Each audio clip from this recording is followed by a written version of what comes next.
नमस्कार, मैं हूँ शालिनी और आप देख रहे हैं BBN भव्य भारत न्यूज। चलिए शुरू करते हैं आज की मुख्य खबरें। इन 3 राज्यों में झमाझम बारिश से बढ़ेगी ठंड, जानिए यूपी, बिहार समेत दिल्ली में आज कैसा रहेगा मौसम।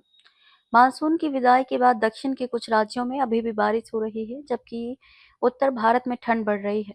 मौसम विभाग के अनुसार रात के तापमान में गिरावट दर्ज की गई है और अगले 6 से 7 दिनों में इसमें और कमी आने की संभावना है। खासकर मध्य और पश्चिमी भारत में तमिलनाडु, पुडुचेरी और केरल के लिए बारिश का येलो अलर्ट जारी किया गया है।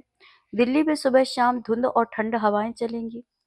मानसून की विदाई के बाद दक्षिण के कुछ राज्यों में बारिश का सिलसिला अभी भी जारी है। वहीं उत्तर भारत में सर्दियां पैर पसारने लगी हैं। बीते दिन से दिल्ली एनसीआर समेत कई जगहों पर ठंड का एहसास बढ़ने लगा है। पहाड़ी राज्यों में बदलते मौसम का असर मैदानी इलाकों पर भी देखने को मिल रहा है। मौसम विभाग के अनुसार ठंड दबे पांव दस्तक दे रही है, जिससे रात के समय तापमान में भारी गिरावट दर्ज की गई है। राजस्थान, पंजाब, जम्मू कश्मीर, हिमाचल प्रदेश और उत्तराखंड की कुछ जगहों पर रात में तापमान 10 डिग्री सेल्सियस से कम दर्ज किया गया है।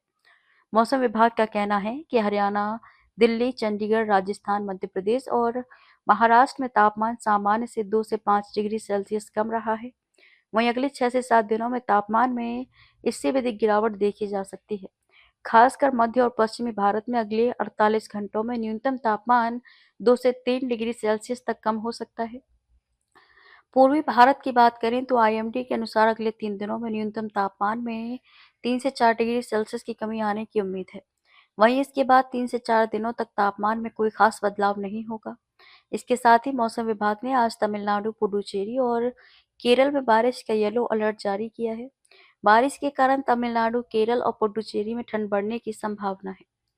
दिल्ली में अगले कुछ दिनों तक मौसम साफ रहने की संभावना है। हालांकि इस दौरान सुबह शाम धुंध छाए रहने की संभावना है। वहीं राजधानी समेत आसपास के हिस्सों में 20 किलोमीटर प्रति घंटे की रफ्तार से हवा चलने के आसार हैं, जिससे ठंड का एहसास बढ़ सकता है। साथ ही न्यूनतम तापमान भी 13 से 14 सेल्सियस तक रहने की उम्मीद है। जम्मू कश्मीर, हिमाचल प्रदेश और उत्तराखंड की बात करें तो पश्चिमी विक्षोभ के कारण 4000 फीट से अधिक ऊंचाई वाली जगहों पर बर्फबारी देखने को मिली है। इन राज्यों में तापमान और भी अधिक गिरने की उम्मीद है। ज्यादातर हिस्सों में न्यूनतम तापमान 10 डिग्री सेल्सियस से कम रह सकता है। पहाड़ी राज्यों में बदलते मौसम का असर यूपी, बिहार के मैदानी इलाकों में भी देखने को मिलेगा। अगले 24 घंटे में पारा 2 से 4 डिग्री सेल्सियस तक गिरने की संभावना है, जिसके बाद 4 से 5 दिन तक तापमान में कोई बदलाव नहीं आएगा। हालांकि इसके बाद इन राज्यों में ठंड का सितम बढ़ने की उम्मीद है। तो अभी तक के लिए इतना ही। मैं शालिनी आपसे विदा लेती हूँ। अगली खबर में फिर मुलाकात होगी एक और खास खबर के साथ। तब तक के लिए बने रहिए BBN भव्य भारत न्यूज के साथ। नमस्कार।